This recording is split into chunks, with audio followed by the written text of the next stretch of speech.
স্মৃতিপট, ঘটনা শুনুন গল্পের মতো করে।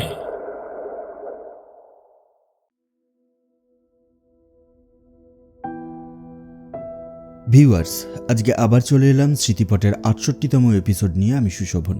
আজকে আবার অনেক দিন পর আপনাদের সামনে একটা নতুন এপিসোড নিয়ে হাজির হয়েছি। যদিও আপনারা অনেকেই আমাকে প্রশ্ন করেছেন যে কেন এই চ্যানেলে আমি এপিসোড দিচ্ছি না। তার কতগুলো কারণ আছে। আজকে আমি সেই কারণগুলো আপনাদের বলতে চাইছি না। কোনো একদিন কোনো এক সময় যদি প্রয়োজন পড়ে অবশ্যই বলবো। এখন সোজাসুজি চলে যাব আজকের এপিসোডে। আর আজকের এপিসোডে আমি আপনাদের সামনে দুটো ঘটনা উপস্থাপন করব, যে দুটো ঘটনা কিন্তু সত্যিই খুব ভয়ের। আজকের প্রথম ঘটনাটা আমাদের কাছে পাঠিয়েছে অমল দাস, মেদিনীপুর থেকে। আর দ্বিতীয় ঘটনাটা আমাদের পাঠিয়েছে শ্যাম মণ্ডল। প্রথমেই জানিয়ে রাখি, আজকের দুটো ঘটনায় আমি সামান্য ভাষার পরিবর্তন করেছি। মানে কিছু কিছু জায়গা আমি একটু একটু করে পরিবর্তন করে দিয়েছি, যাতে ঘটনাগুলো শুনতে আরও বেশি ভালো লাগে। যাই হোক, তাহলে আর দেরি না করে চলুন শুনে নিই আজকের প্রথম ঘটনা।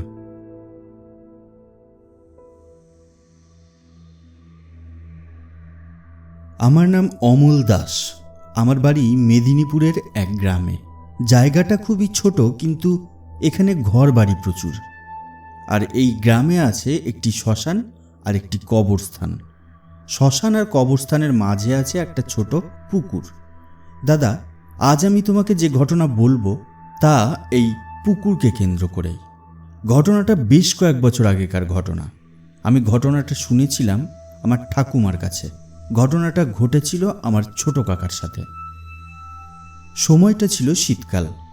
আমাদের পাড়ার এক বয়স্ক লোক মারা যায়। সেই বয়স্ক লোকের সেই রকম কেউ ছিল না। ছিল একটা মেয়ে, সেও কিছু বছর আগে মারা যায়। তাই তাকে শ্মশানে নিয়ে যাবার ব্যবস্থা করে পাড়ার লোকেরাই।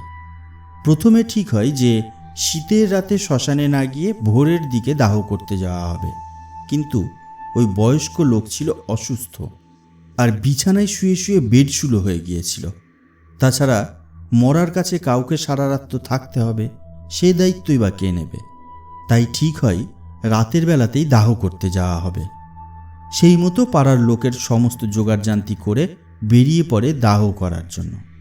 তার মধ্যে আমার বাবা আর ছোট কাকাও গিয়েছিল। শীত হওয়ার জন্য সকলে ঠিক করে কোনো রকমে ওই লোকটাকে দাহ করে সকলে ফিরে আসবে। সেই মতো সকলেই দাহ কার্য সম্পন্ন করে বাড়ি ফিরে আসে।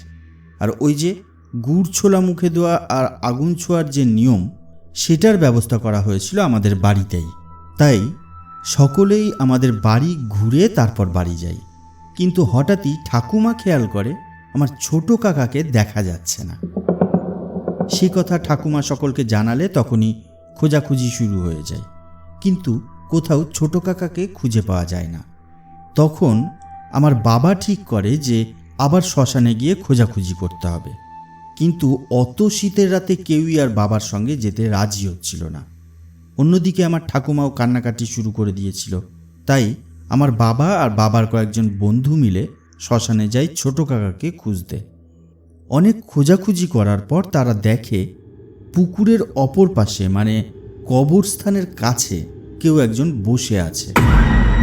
এটা দেখে প্রথমে তারা কিছুটা ভয় পেয়ে যায়, কিন্তু বাবা বলে পুকুরের অপর পাশে মানে কবরস্থানের দিকে গিয়ে দেখতে হবে একবার। প্রথমে সবাই ভয় পেলেও কাকার কথা মনে করে সকলেই রাজি হয়ে যায়।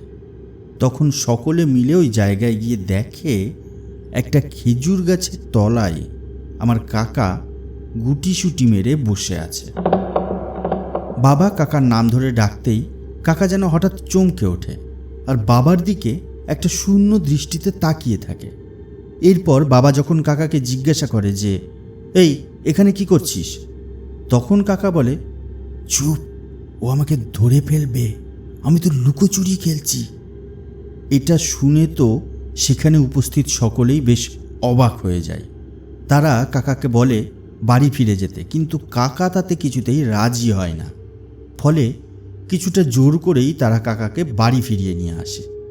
কিন্তু তারা লক্ষ্য করে কাকা বারবার পেছন দিকে তাকাচ্ছিল আর হাত নেড়ে টাটা বলছিল আর হাসছিল। এটা দেখে সকলেই বেশ ভয়ও পেয়েছিল। এরপর কাকাকে বাড়িতে আনা হলে কাকা ঠাকুমাকে দেখে রেগে যায় আর বলে, আমাকে কেন ডাকতে পাঠালি, আমি তো ভালোই ছিলাম। এটা শুনে তো ঠাকুমা আবার কান্না করে ফেলে। সেই সময় আমার দাদু গিয়ে কাকার নাম ধরে ডাকতেই কাকা শান্ত হয়ে যায়। এরপর সেই রাতটা কোনো রকমে কেটে যায়, কিন্তু পরের দিন থেকেই কাকার জ্বর চলে আসে। সকলেই ভাবে যে শীতের রাতে অতক্ষণ থাকার জন্যই হয়তো জ্বর এসেছে। আমার দাদু কবিরাজি করত, তাই দাদু নিজেই কাকার চিকিৎসা করতে থাকে। কিন্তু দুদিন পরও কাকার জ্বর কিছুতেই কমে না। এর মধ্যে শুরু হয় কাকার ভুল বকা। এরপর তো ঘটে আরও এক ঘটনা। সেদিন ঠাকুমা সন্ধে দিয়ে সমস্ত ঘরে ঘরে সন্ধে প্রদীপ দেখাতে যায়। ঠাকুমা যখন কাকার ঘরে সন্ধ্যা প্রদীপ নিয়ে যায়, তখন দেখে একজন শাড়ি পরা মহিলা বসে আছে কাকার ঘরে। ঠাকুমা ভয়ে চিৎকার করে ওঠে। তখনই কাকা ভয়ে পরে থাকা শাড়ি তাড়াতাড়ি খুলে ফেলে আর বলতে থাকে, আমি মা, আমি। এরপর ঠাকুমা কাকাকে শাড়ি পরার কারণ জিজ্ঞাসা করলে সে বলে তার হঠাৎই নাকি ইচ্ছা করেছিল শাড়ি পরে দেখতে, তাই সে পরেছিল। এই রকমভাবে কাকার পাগলামি দিন দিন বাড়তে থাকে। মাঝে মাঝেই কাকার ঘরের বাইরে থেকে একজন মেয়ের গলার আওয়াজ পাওয়া যেত, কিন্তু কাকার ঘরে ঢুকে কাউকেই দেখা যেত না। এইভাবে বেশ কিছুদিন চলার পর হঠাৎই একদিন কাকাকে কোথাও খুঁজে পাওয়া যায় না। অনেক খোঁজাখুঁজি করার পর কাকাকে পাওয়া যায় ওই পুকুরে। কাকা পুকুরের জলে ডুবে বসেছিল। কাকাকে ডাকা হলে সে কিছুতেই সেখান থেকে উঠে আসতে রাজি হয় না। কোনো রকমে তাকে যখন তুলে আনা হয়, তখন দেখা যায় কাকার সমস্ত গায়ে কেমন যেন কালো কালো ছোপ। এরপর কাকা পুরোপুরি বদলে যায়। সারাদিন আয়নার সামনে বসে থাকতে শুরু করে আর চাই শাড়ি পরতে। এইসব দেখে ঠাকুমা এক ওঝার সাথে যোগাযোগ করে। সেই ওঝা বলে কাকাকে তার কাছে নিয়ে যেতে, কিন্তু তাতেও এক যুদ্ধ শুরু হয়ে যায়। কাকা কিছুতেই সেই ওঝার কাছে যেতেই চাইছিল না। আবার সবাই মিলে জোর করে নিয়ে যায় ওঝার কাছে। সেই ওঝা কাকার উপর নানা ঝাড়ফুঁক শুরু করে। তখন কাকার যে রূপ বের হয় তা ছিল ভীষণ ভয়ঙ্কর।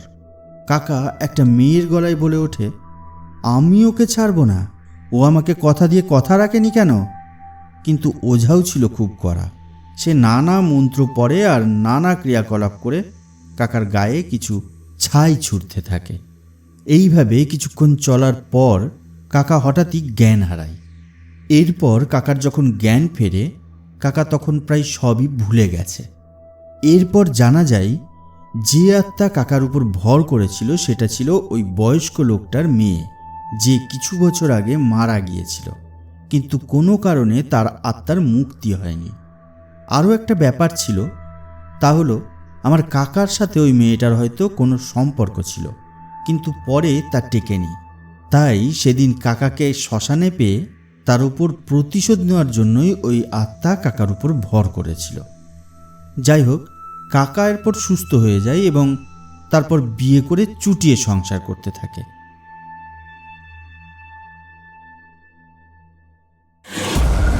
স্মৃতিপট, ঘটনা শুনুন গল্পের মতো করে।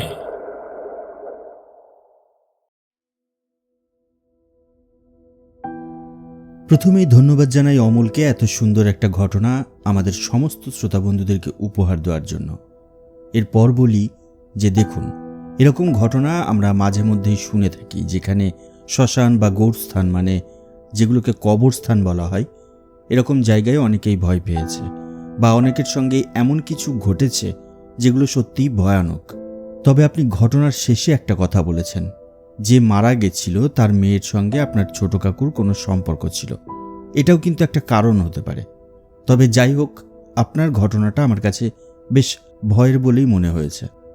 আর এখানেই বলে রাখি যে আমাদের এই চ্যানেলের বলা প্রত্যেকটা ঘটনা আমাদের বিভিন্ন শ্রোতা বন্ধুরা আমাদেরকে মেল অথবা হোয়াটসঅ্যাপের মাধ্যমে জানিয়ে থাকেন, এবং এই ঘটনাগুলোকে বিশ্বাস করা অথবা না করা পুরোটাই নির্ভর করছে আমাদের সমস্ত শ্রোতা বন্ধুদের উপর। আমরা এই চ্যানেলের মাধ্যমে কখনোই কোনো কুসংস্কারকে প্রমোট করি না। সেই জন্যই বলি, এই ঘটনাগুলো শুধুমাত্র এন্টারটেনমেন্ট হিসেবে গ্রহণ করাই হবে সব থেকে যুক্তিযুক্ত। আর এবারে আমাদের এখানে ঘটনা পাঠানোর নিয়মটা আপনাদের একটু বলে দিই। আপনারা চাইলেই আপনাদের জীবনের ঘটে যাওয়া বা আপনাদের পরিচিত মানুষদের জীবনে ঘটে যাওয়া বিভিন্ন ভৌতিক ঘটনা আমাদের চ্যানেলের মাধ্যমে যদি শুনতে চান অথবা আমাদের শ্রোতা বন্ধুদেরকে শোনাতে চান, তাহলে দেরি না করে ঝটপট লিখে পাঠিয়ে দিন আপনাদের ঘটনা আমাদের মেল আইডিতে। আমাদের মেল আইডি হলো sushobanbiswas86@gmail.com। এছাড়াও আপনারা চাইলে আপনাদের ঘটনা আমাদের হোয়াটসঅ্যাপ নাম্বারেও লিখে অথবা ভয়েস মেসেজ করে পাঠিয়ে দিতে পারেন। আমাদের হোয়াটসঅ্যাপ নম্বর হলো 7001442166। আপনাদের সুবিধার জন্য আমাদের মেল আইডি এবং হোয়াটসঅ্যাপ নম্বর নিচের ডেসক্রিপশন বক্সে দেওয়া থাকবে, সেখান থেকে প্রয়োজন পড়লে দেখে নিতে পারেন। এছাড়াও আমাদের স্মৃতিপট ফেসবুক পেজে আপনারা মেসেজ করেও পাঠিয়ে দিতে পারেন আপনাদের ঘটনা। নিচের কমেন্ট সেকশনে আমি আমাদের ফেসবুক পেজের লিঙ্ক পিন করে দেবো, সেখান থেকে সোজাসুজি চলে যেতে পারেন আমাদের ফেসবুক পেজে। এবারে আমরা আজকের দ্বিতীয় ঘটনার দিকে চলে যাব। আজকের দ্বিতীয় ঘটনাটা কিন্তু নিশি বা কাঁদরামা যেটাকে বলা হয় তাই নিয়ে। হ্যাঁ, কাঁদরামা নামটা অনেকেই হয়তো শুনেননি, অনেকের কাছেই এই নামটা হয়তো নতুন। আজকের পুরো ঘটনাটা শুনুন, তাহলেই বুঝতে পারবেন যে আসলেই কাঁদরামা জিনিসটা কি। তাহলে আর বেশি কথা না বলে সোজাসুজি চলে যাচ্ছি আজকের দ্বিতীয় ঘটনার দিকে। ঘটনাটা মন দিয়ে শুনুন, আশা করছি আপনাদের অবশ্যই ভয় লাগবে, তার সঙ্গে ভালোও লাগবে।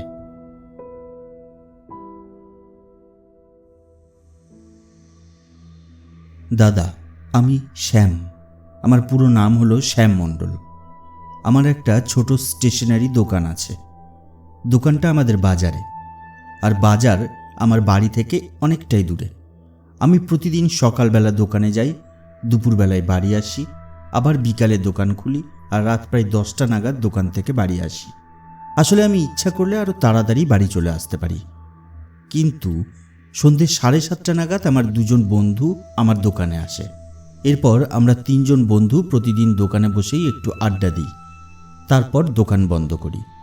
এটা আমাদের প্রতিদিনের রুটিন ছিল। দোকান বন্ধ করে দেওয়ার পর আমি একা একা বাড়ি আসি, আর এটা আমি বিগত 15 বছর ধরে করে আসছি। বলতে পারো দোকান আরম্ভ করার পর থেকেই করে আসছি। আমি যে পথ দিয়ে দোকানে যাওয়া আসা করি সেই পথের পাশে একটা বড় বিল আছে। পুজোর ঠিক মাসখানেক আগে সেই বিলের জলে চাষিরা পাট জাগ দেয়, আর সেই পাট ধুয়ে নিজের বাড়িতে নিয়ে যায়। তবে রাস্তার ধারে অনেকেই পাটকাঠির বোঝা বেঁধে দাঁড় করিয়ে রাখে। এইভাবে প্রায় হাফ মাইল রাস্তার দুধারে পাটকাঠি রাখা থাকে। আমার আবার এই ভেজা পাটকাঠির গন্ধ বেশ সুন্দর লাগে। এই গন্ধে কেমন যেন একটা পুজো পুজো গন্ধ লেগে থাকে। যাই হোক, এমনই একদিন আমি দোকান থেকে বাড়ি ফিরছিলাম। সেদিন সকাল থেকেই বেশ মুষলধারে বৃষ্টি হচ্ছিল। রাস্তাঘাটে সকাল থেকেই একটাও লোকজনের দেখা পাওয়া যাচ্ছিল না। বিকালে একবার ভাবলাম আজকে আর দোকানে যাব না, কিন্তু আবার ভাবলাম বাড়িতে থেকেই বা কি করব, তার থেকে দোকানেই যাই, অন্তত দুদণ্ড বন্ধুদের সঙ্গে গল্প তো হবে। তাই আবার দোকানে গেলাম। সেখানেও একজন এলো আর একজন এলো না। 8:30 নাগাদ বৃষ্টি একটু ধরে এলো। সঙ্গে সঙ্গে আর দেরি না করে দোকান বন্ধ করে দিলাম, আর বাড়ির দিকে সাইকেল নিয়ে রওনা দিলাম। আমি যখন বাজার ছেড়ে বাড়ির পথ ধরলাম, তখন খেয়াল করলাম চারিদিক বেশ চুপচাপ। রাস্তাঘাট ভেজা, আর তার সঙ্গে ঝিঝি পোকার ডাক সমস্ত বিষয়টাকে বেশ মায়াবী করে তুলেছে। আমি সাইকেলের প্যাডেলে চাপ দিয়ে তাড়াতাড়ি বাড়ি যাওয়ার চেষ্টা করতে লাগলাম। সাইকেলও জোরে ছুটতে আরম্ভ করলো। এইভাবে আমি যখন বিলের ধারে এসে পৌঁছালাম, তখন সেই পাটকাঠির ভেজা গন্ধে আমার মনটা কেমন যেন হঠাৎ ভালো হয়ে গেল। আমার সাইকেল অটোমেটিক্যালি স্লো হয়ে এলো। আমি ভাবলাম, যাক, এখন তো আর বৃষ্টি হচ্ছে না, এই জায়গাটা একটু আস্তেই চালাই। তাই আস্তে আস্তেই সাইকেল চালাচ্ছিলাম।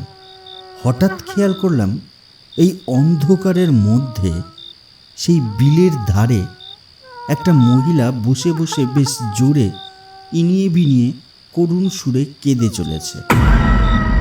আমি বেশ আশ্চর্য হলাম, কারণ এই বৃষ্টি বাদলের মধ্যে অন্ধকারে এই বিলের ধারে কোনো মহিলা কেন আসবে? তাছাড়া ওখানে এত রাতে বসে বসে এইভাবে কান্নাকাটি করারই বা কী মানে? আমি সাইকেলের উপর থেকে না নেমে সাইকেল দাঁড় করালাম, কিন্তু আরও আশ্চর্যের বিষয় যে সাইকেল দাঁড় করানো মাত্র সেই মহিলাকে আর দেখতে পেলাম না, কিন্তু কান্নার আওয়াজটা আমি তখনও শুনতে পাচ্ছিলাম। এবার আমি সাইকেল থেকে নেমে দাঁড়ালাম। তারপর সাইকেল স্ট্যান্ড দিয়ে রেখে রাস্তার সেদিকে এগিয়ে গেলাম যেখান থেকে ভালোভাবে বিলটাকে দেখা যাচ্ছিল, কিন্তু সেখানেও পাটকাঠির বোঝা রাখা ছিল। আমি এরকম একটা বোঝার পাশে গিয়ে দাঁড়িয়ে সবে বিলের দিকে তাকিয়েছি। ঠিক তখনই আমার মনে হলো যে কেউ যেন সেই বোঝার পাশে যে বোঝাটা রাখা আছে তার আড়াল থেকে সরে দাঁড়ালো। এরপর আমি ভালো করে চারিদিক দেখে নিলাম, কিন্তু কাউকে দেখতে পেলাম না। কিন্তু বেশ খেয়াল করলাম যে আমি যেখানে দাঁড়িয়ে আছি সেখানটা কেমন যেন সব আওয়াজ একেবারে বন্ধ হয়ে গেছে। এরপর আমি ভালো করে চারদিক দেখে নিলাম, কিন্তু কাউকে দেখতে পেলাম না। এইসব দেখে আমার খুব একটা ভালো লাগলো না। আমি তাড়াতাড়ি সেখান থেকে সাইকেল নিয়ে আবার বাড়ির দিকে এগিয়ে যাই, কিন্তু সারা রাস্তাতে আমি খেয়াল করি যে কেউ যেন আমার পেছন পেছন আসছে। আমাদের বাড়ির আগেই একটা বড় বট গাছ আছে, আর সেই বট গাছের নিচে আছে একটা অনেক দিনের পুরনো শিব মন্দির। শিবরাত্রির দিন এই মন্দিরকে কেন্দ্র করে একটা ছোটোখাটো মেলাও বসে। আমি যখন সেদিন সেই মন্দিরের সামনে আসি তখনই খেয়াল করি যে আমার সারা গা কেমন যেন হালকা হয়ে গেল। এরপর আমি বাড়িতে ঢুকি, তারপর খেয়ে দিয়ে শুয়ে পড়ি। সেদিন আমার কিছুতেই ঘুম আসছিল না, শুধু সেই কান্নার আওয়াজটাই আমার ভেতরে বারবার ফিরে ফিরে আসছিল। এইভাবে একসময় আমি ঘুমিয়ে পড়ি। হঠাৎ মাঝরাতে, যদিও তখন আমি জানতাম না যে তখন কটা বাজছিল, তবে এখন বুঝতে পারি যে তখন রাত প্রায় 2টো হবে। আমাদের ঘরের দরজায় আমার সেই বন্ধু যে আজকে আমার দোকানে আসেনি আড্ডা দিতে, ওর নাম অভিজিৎ, ও আমার নাম করে ডেকে ওঠে। আমি পরিষ্কার বুঝতে পারি যে অভিজিৎ এসে আমাকে ডাকছে। প্রথমে আমি দরজার আওয়াজ পেয়ে জেগে উঠি, তখনই শুনতে পাই অভিজিতের গলার আওয়াজ, আর ও আমার নাম ধরে ডাকছে। প্রথমে আমার বুঝতে একটু অসুবিধাই হয়েছিল, এত রাতে যে অভিজিৎ আমাদের বাড়িতে আসতে পারে সেটাই বুঝে উঠতে পারছিলাম না। আরও একবার ডাকার পর আমি বুঝি আর উঠে যেতে চাই দরজা খোলার জন্য, কিন্তু আমার বউ আমাকে আটকায়। ও বলে, দাঁড়াও, আরও একবার ডাকতে দাও।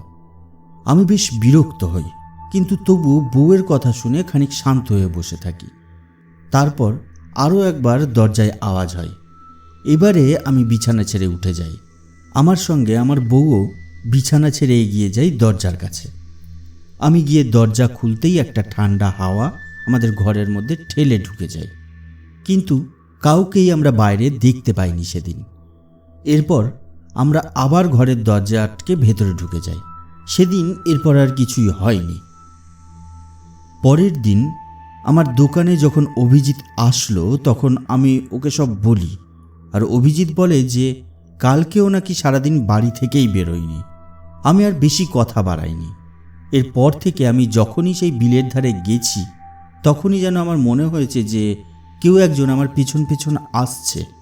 আর এরপর প্রায় দিন 10 আমাদের ঘরের দরজায় মাঝরাতে কেউ না কেউ এসে আমার নাম ধরে ডাকতো, আর সেই 3বার ডাকার পর আর সেই আওয়াজ শুনতে পেতাম না। শুধু আমি না, এই আওয়াজ আমার বউও শুনতে পেত। একদিন আমার বউ আমাকে বলল যে আমার মনে হচ্ছে তোমার পেছনে নিশি লেগেছে। আমি কিছু বললাম না। এরপর ও আমাকে নিয়ে গেল আমার শ্বশুর বাড়ির পাশের এক গুনিনের কাছে। সে সব কিছু শুনে আমাকে কিছু সর্ষে পড়ে দিল আর একটা মাদুলি দিল। বলল সর্ষের অর্ধেকটা আমার বাড়ির চারিদিকে আর অর্ধেকটা দোকানের চারদিকে ছড়িয়ে দিতে, মাদুলিটা স্নান করে পরে নিতে। পরের দিন আমি সেই গুনিনের কথা মতো তাই করি। এরপর আর কিছুই ঘটেনি। আমি জানি না সেদিনগুলোতে আসলে কি ঘটত, তবে এই ঘটনা আমি যাকেই বলেছি সেই সব কিছু শুনে বলে ওটা নাকি নিশিই ছিল। তবে একজন কেবল বলেছিল যে ওর নাম কাঁদরামা, যদিও এই নামটা আমি ওর কাছেই প্রথম শুনেছিলাম। যাই হোক, এই ছিল আমার ঘটনা। ভালো লাগলে শুনিও।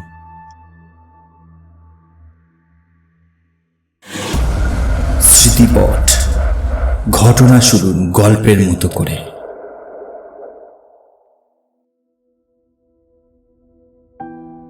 ধন্যবাদ জানাই শ্যাম মণ্ডলকে তার জীবনের এরকম একটা ঘটনা আমাদের সঙ্গে শেয়ার করার জন্য। এবারে আপনাদেরকে নিশি কাকে বলে আর কাঁদরামা কাকে বলে এই বিষয়টা একটু ক্লিয়ার করে দিই, কারণ আপনারা হয়তো অনেকেই নিশি এবং কাঁদরামা এই দুটো জিনিসকে এক করে ফেলতে পারেন। এই দুটো জিনিস কিন্তু এক না। নিশি গভীর রাতে মানুষের নাম ধরে ডাকে দুবার। পরপর ডাকার পর কেউ উত্তর দিলে তার আত্মা সেই নিশির অধীনে হয়ে যায়। আর নিশি কখনোই দুবারের বেশি কারো নাম ধরে ডাকতে পারে না। আবার অনেক সময় কোনো কোনো তান্ত্রিক কাউকে জব্দ করার জন্য এই নিশি পুষে রাখে। আর এই সব কারণেই আমাদের অনেকের বাড়িতেই হয়তো বাড়ির বড়রা বলে যে রাত্রে যদি কেউ ডাকে তাহলে কম করে তাকে 3 বার ডাকতে দেওয়া উচিত এবং তারপরেই ঘরের দরজা খোলা উচিত। আর কাঁদরামা জিনিসটা একটু আলাদা। কাঁদরামা সাধারণত জঙ্গল এলাকা বা জলা জায়গা আছে এই সব জায়গায় থাকে। এরা সাধারণত খুব রাতের বেলায় জঙ্গল বা জলা জায়গায় বসে বসে খুব করুণ সুরে কাঁদতে থাকে। এটা শুনে কেউ যদি সেই জঙ্গল বা সেই জলা জায়গায় যায় তাহলে তাকে সম্মোহিত করে সেই জঙ্গলে নিয়ে গিয়ে মেরে ফেলে। যাই হোক, এই ছিল আমাদের আজকের এপিসোড এবং এই এপিসোড আমরা এখানেই শেষ করছি। ভালো থাকবেন, ধন্যবাদ।